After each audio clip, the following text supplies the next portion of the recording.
चलिए, तो जैसे कि पिछले क्लास में हमने बात की थी इलेक्ट्रॉन की डिस्कवरी की, तो यहाँ पे हम न्यूक्लियस की डिस्कवरी की बात करेंगे और अर्नेस्ट रदरफोर्ड के एटॉमिक मॉडल की बात करेंगे। तो अर्नेस्ट रदरफोर्ड का जन्म 30 अगस्त 1870 में न्यूजीलैंड में हुआ था और इन्होंने केमिस्ट्री में नोबेल प्राइज़ भी जीता है 1908 में, और 19 अक्टूबर 1937 को कैम्ब्रिज में इनकी डेथ हो गई। और इन्होंने केमिस्ट्री में बहुत ही मतलब सराहनीय काम किया, और उसमें सबसे जो ख़ास काम इनका माना जाता है वो है न्यूक्लियस की खोज की थी इन्होंने। तो न्यूक्लियस की जो खोज की थी उसके लिए इन्होंने एक एक्सपेरिमेंट कराया था। चलिए उस एक्सपेरिमेंट के बारे में हम थोड़ा सा जानते हैं। इन्होंने जो एक्सपेरिमेंट कराया था, फेमस एक्सपेरिमेंट है, इन्होंने अल्फ़ा रे एक्सपेरिमेंट बोलते हैं उसको। अल्फ़ा रेस को इन्होंने एक थिन गोल्ड फॉइल के ऊपर बम्बार्ड कराया था, और इन्होंने ऑब्ज़र्व किया कि इसमें बहुत सारे अल्फ़ा पार्टिकल्स जो थे वो जैसे थे वैसे ही उसी स्ट्रेट लाइन में पास हो रहे थे, और कुछ अल्फ़ा पार्टिकल्स जो थे वो स्लाइटली डिफ्लेक्ट हो रहे थे। और लगभग 12,000 पार्टिकल्स अगर बम्बार्ड हो रहे हैं तो उसमें से एक पार्टिकल ऐसा होता था जो रीबाउंड होता था। तो ये इन्होंने एक्सपेरिमेंट कैरी आउट किया, तो इसको हम एक मॉडल के थ्रू समझने की कोशिश करते हैं। चलिए, तो हम मॉडल के थ्रू इसको समझने की कोशिश करते हैं। देखिए, आपके सामने एक मॉडल रहा जिसमें कि आप देख सकते हैं ये आपके एटम्स हैं, जो डॉटेड लाइंस दिख रही हैं आपको, ये आपकी इलेक्ट्रॉन की ऑर्बिट्स हैं। और जो आपको येलो पॉइंट छोटा सा दिख रहा है, येलो या वाइट टाइप का पॉइंट दिख रहा है, ये आपका न्यूक्लियस है। तो मैं आपको दो तरीके से दिखाऊंगा। और ये मैंने गन को स्विच ऑन किया, जैसे ही मैंने अल्फ़ा पार्टिकल गन को स्विच ऑन किया तो आप देख रहे हो रेड, ये जो पर्पल कलर में जो जा रहे हैं ये अल्फ़ा पार्टिकल्स हैं आपके, और इनके ट्रेसेस हैं। तो देखिए, जैसे ही ये सेंटर के नज़दीक जा रहे हैं तो ये अपने पैथ से थोड़ा सा डिफ्लेक्ट हो जा रहे हैं। तो इसका मतलब क्या हुआ, ये बिना टकराए डिफ्लेक्ट हो रहे हैं।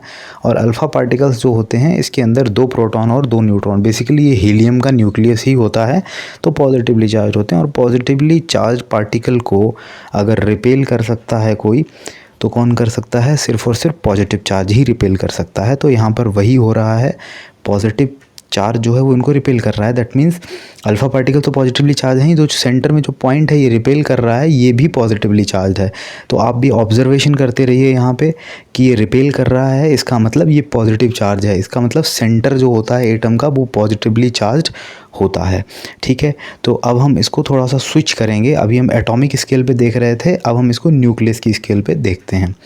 ये देखिए, हमने इसको स्विच कर दिया, तो ये अब आपका न्यूक्लियस है। अब न्यूक्लियस स्केल हो गई और ये अल्फ़ा पार्टिकल्स हैं।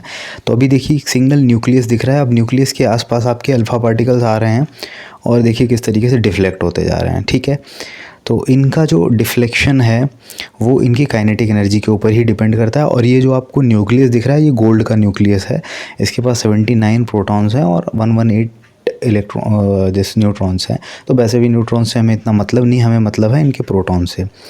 ठीक है, तो ये अल्फ़ा पार्टिकल्स जो हैं, देखिए कुछ अल्फ़ा पार्टिकल्स जो हैं जो दूर से जा रहे हैं वो थोड़ा कम डिफ्लेक्ट हो रहे हैं, जो इसके नज़दीक आ रहे हैं वो ज़्यादा डिफ्लेक्ट हो रहे हैं। और ऐसे ही अगर हम 12,000 अल्फ़ा पार्टिकल्स किसी एटम के ऊपर बम्बार्ड कराते हैं, ये तो हम न्यूक्लियस की स्केल पे देख रहे हैं। ठीक है, तो अगर हम किसी एटम के ऊपर ये बम्बार्ड कराते हैं तो उनमें से एक ऐसा होगा जो कि रिबाउंड होते हुए हमारे पास वापस आ जाएगा, मीन्स अपने उसी पैथ पे वापस आ जाएगा जहाँ पे गया हुआ है। ठीक है, बाकी का सब कुछ सेम ही है। ये हमारी अल्फ़ा पार्टिकल गन है और ये इसके जो पर्पल कलर में है, आप इसके ट्रेसेस को देख सकते हो। चलिए अब हम इसका थोड़ा सा स्विच करते हैं, और इस को थोड़ा सा स्विच करने के लिए हमने इसकी एनर्जी अल्फ़ा पार्टिकल्स की बढ़ा दी। अब देखिए अल्फ़ा पार्टिकल्स जब मैंने एनर्जी बढ़ाई तो जो पार्टिकल्स पूरी तरीके से डिफ्लेक्ट हो जा रहे थे वो थोड़ा आगे जाने लगे। ठीक है, क्योंकि अल्फ़ा पार्टिकल्स की अगर एनर्जी जितनी ज़्यादा होगी वो उस का डिफ्लेक्शन का उनके ऊपर उतना ही असर कम रहेगा। और देखिए अगर हमने मिनिमम कर दी यहाँ पे, अब देखिए मिनिमम करने से क्या होता है, ये अल्फ़ा पार्टिकल्स वहाँ तक जा ही नहीं पा रहे हैं। क्यों नहीं जा पा रहे हैं? क्योंकि इनको रिपेल कर रहा है, वो न्यूक्लियस जो है वो रिपेल कर रहा है। तो ये रिपल्सन की वजह से ये वापस आ जा रहे हैं। कोई भी अल्फ़ा पार्टिकल देखिए आप नहीं पास हो पा रहा है न्यूक्लियस के पास से। तो ये अल्फ़ा पार्टिकल्स की जो काइनेटिक एनर्जी है उसके ऊपर भी डिपेंड करता है, इसको पास करेगा कि नहीं। ये आपकी फिर से वही जो लगभग नॉर्मल व्यू थी वो मैंने यहाँ पे कर दी, और ये देखिए आपके अल्फ़ा पार्टिकल्स पास होने लगे। तो ये प्रैक्टिकल था एक, इस प्रैक्टिकल के थ्रू आपको शायद समझ में आया होगा कि जो सेंटर का पार्ट होता है वो कैसे पॉजिटिवली चार्ज रदरफोर्ड ने बोला था। तो अब ये जो एक्सपेरिमेंट है ये हमने कैरी आउट किया है यहाँ पे। तो एक्सपेरिमेंट करने के बाद इसका जो रिज़ल्ट निकला है उस रिज़ल्ट के बारे में थोड़ी सी हम बात कर लेते हैं। तो क्या इसकी कंक्लूज़न रदरफोर्ड ने निकाला, आपने खुद भी सोचा होगा अच्छे से कि क्या कंक्लूज़न निकला। तो देखिए पहला कंक्लूज़न है most of the space in atom is empty, right. So most of the alpha particles passes through the gold foil undeflected. तो आपने देखा होगा बहुत सारे अल्फ़ा पार्टिकल्स जो हैं वो अनडिफ्लेक्टेड, क्योंकि देखा होगा जब अपने पहले वाले जो मैंने आपको एक्सपेरिमेंट दिखाया था उसमें एटॉमिक स्केल पे बहुत छोटा सा पॉइंट, आपका डॉट जैसा पॉइंट था, वो आपका न्यूक्लियस था, ठीक है।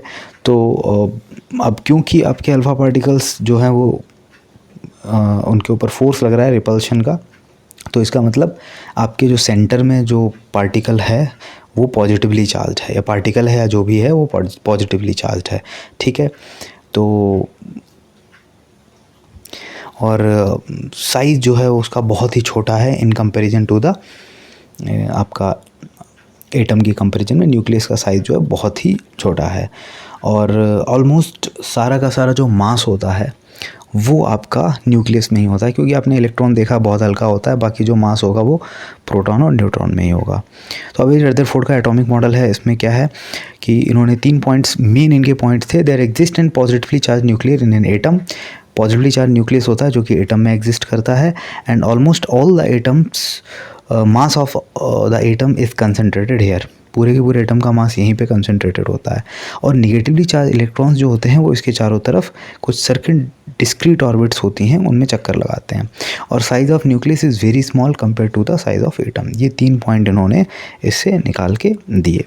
तो फिर इसके बाद जो नेक्स्ट है वो हमारा आ जाता है लिमिटेशंस, कि इसकी लिमिटेशंस क्या थी। तो सबसे बड़ी लिमिटेशन ये थी कि अगर कोई भी चार्ज्ड पार्टिकल, राइट, अगर रिवॉल्व करता है तो रिवॉल्यूशन के दौरान वो क्या है कि एनर्जी रेडिएट करता है, और अगर वो एनर्जी रेडिएट करेगा, इलेक्ट्रोमैग्नेटिक रेडिएशन रेडिएट करेगा, दैट मीन्स एनर्जी लूज़ करेगा अपनी, और एनर्जी लूज़ करेगा तो वो अपनी हायर स्टेट से लोअर स्टेट में आएगा। दैट मीन्स वो जो बड़ी वाली ऑर्बिट है उससे निकल के छोटी वाली ऑर्बिट में आएगा और जाके धीरे धीरे उसमें गिर जाएगा। तो इसका मतलब क्या है कि एटम आपका स्टेबल रहा ही नहीं। तो ये एटम की स्टेबिलिटी को एक्सप्लेन नहीं कर पाए, ठीक है, और इलेक्ट्रॉन्स के अरेंजमेंट को भी एक्सप्लेन नहीं कर पाए कि कौन सी ऑर्बिट में कितने इलेक्ट्रॉन रह सकते हैं वगैरह वगैरह। तो एक बार देखते हैं हम कि इन्होंने एनर्जी को लेवल वाला जो है उसको, ये देखिए जैसे ये हमारा इलेक्ट्रॉन इसमें रिवॉल्व कर रहा है, और देखिए जैसे जैसे जैसे रिवॉल्व करता जाएगा और ये फाइनली ये आपके ये गिर गया आपका न्यूक्लियस में। तो इससे क्या हुआ कि आपका एटम की स्टेबिलिटी जो है वो एक्सप्लेन नहीं हो पाई। अब सारे के सारे इलेक्ट्रॉन्स ऐसे ही रेडिएट करते रहेंगे एनर्जी, और सारे के सारे इलेक्ट्रॉन आपके न्यूक्लियस में गिर जाएंगे। तो इसका मतलब क्या हुआ, इसका मतलब ये हुआ कि आपके एटम्स जो है स्टेबल नहीं है। तो ये इनका सबसे बड़ा ड्रॉबैक था, ठीक है। तो ये थी आज की हमारी द जलवायु कॉन्सेप्ट क्लास।